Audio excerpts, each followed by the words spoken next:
নমস্কার। সত্যমঙ্গল চ্যানেলের সকল দর্শক এবং শ্রোতা বন্ধুদের জানাই আন্তরিক শ্রদ্ধা ও ভালোবাসা।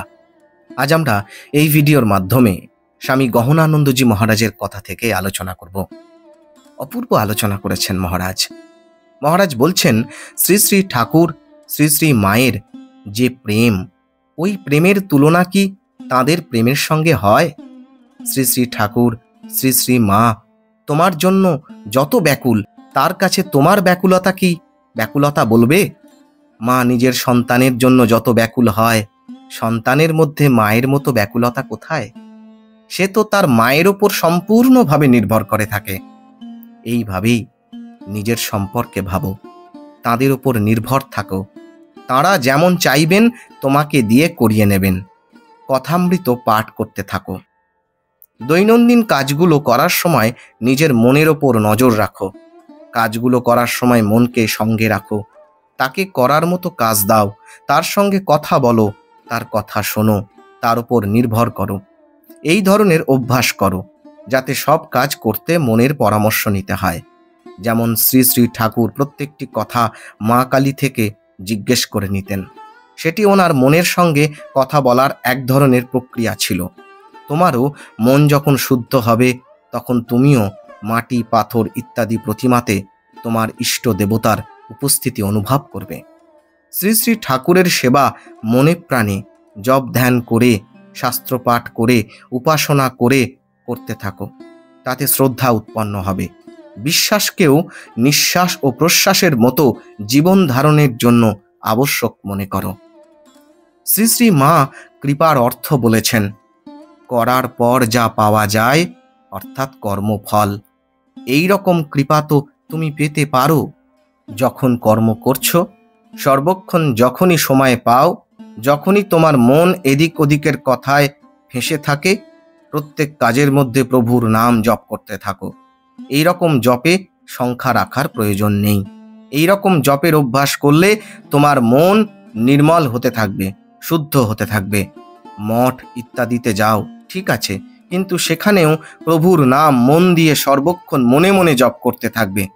আনন্দ সাগর কাকে বলে তুমি তখনই বুঝতে পারবে, যখন এই ধরনের অভ্যাস করে ফেলবে এবং দেখবে যে তোমার প্রয়াস ছাড়াই তোমার মন শ্রী শ্রী ঠাকুরের নাম জপ করে যাচ্ছে।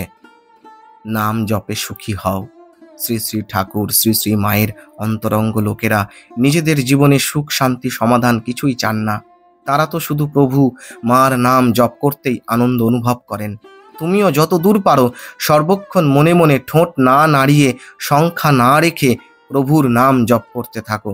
কিছুই তার থেকে চেও না, সব তার জানা আছে। সময় অনুযায়ী তোমার চাওয়াগুলিকে পূরণ করবেন।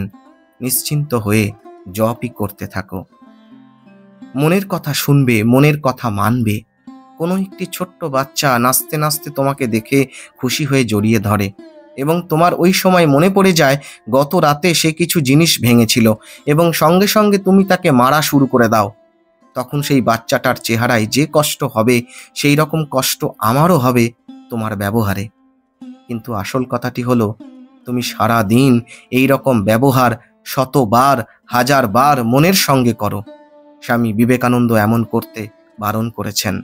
কথা এতটুকু, যখনই তোমার মন তোমাকে বলে এমন করো, সঙ্গে সঙ্গে ওটা করো। যখন মন বারণ করে তো সেই কাজটি করো না। এইভাবে মনের সঙ্গে একটা সম্পর্ক স্থাপন করো। তারপর ওর চমৎকারিত্ব দেখতে থাকো।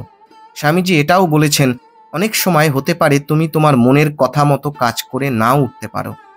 স্বামীজি এটাও বলেছেন, সেই সময় কোনো নির্জন স্থানে এগিয়ে একা তোমার মনকে কেঁদে কেঁদে বলো যে তুমি ওর কথা পালন করতে পারোনি এবং ভবিষ্যতের জন্য শক্তির প্রার্থনা করো, যাতে এমন অবস্থায় মনের কথা পালন করতে পারো।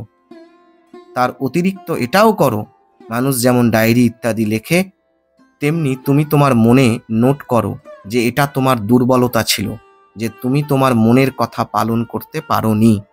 শ্রী শ্রী ঠাকুর বলেছেন, তুমি যদি 1 পা তাঁর দিকে বাড়াও, তবে তিনি 10 পা তোমার দিকে এগিয়ে আসবেন। তোমার মনের সঙ্গে এমন ব্যবহার আজ থেকে শুরু করে দাও।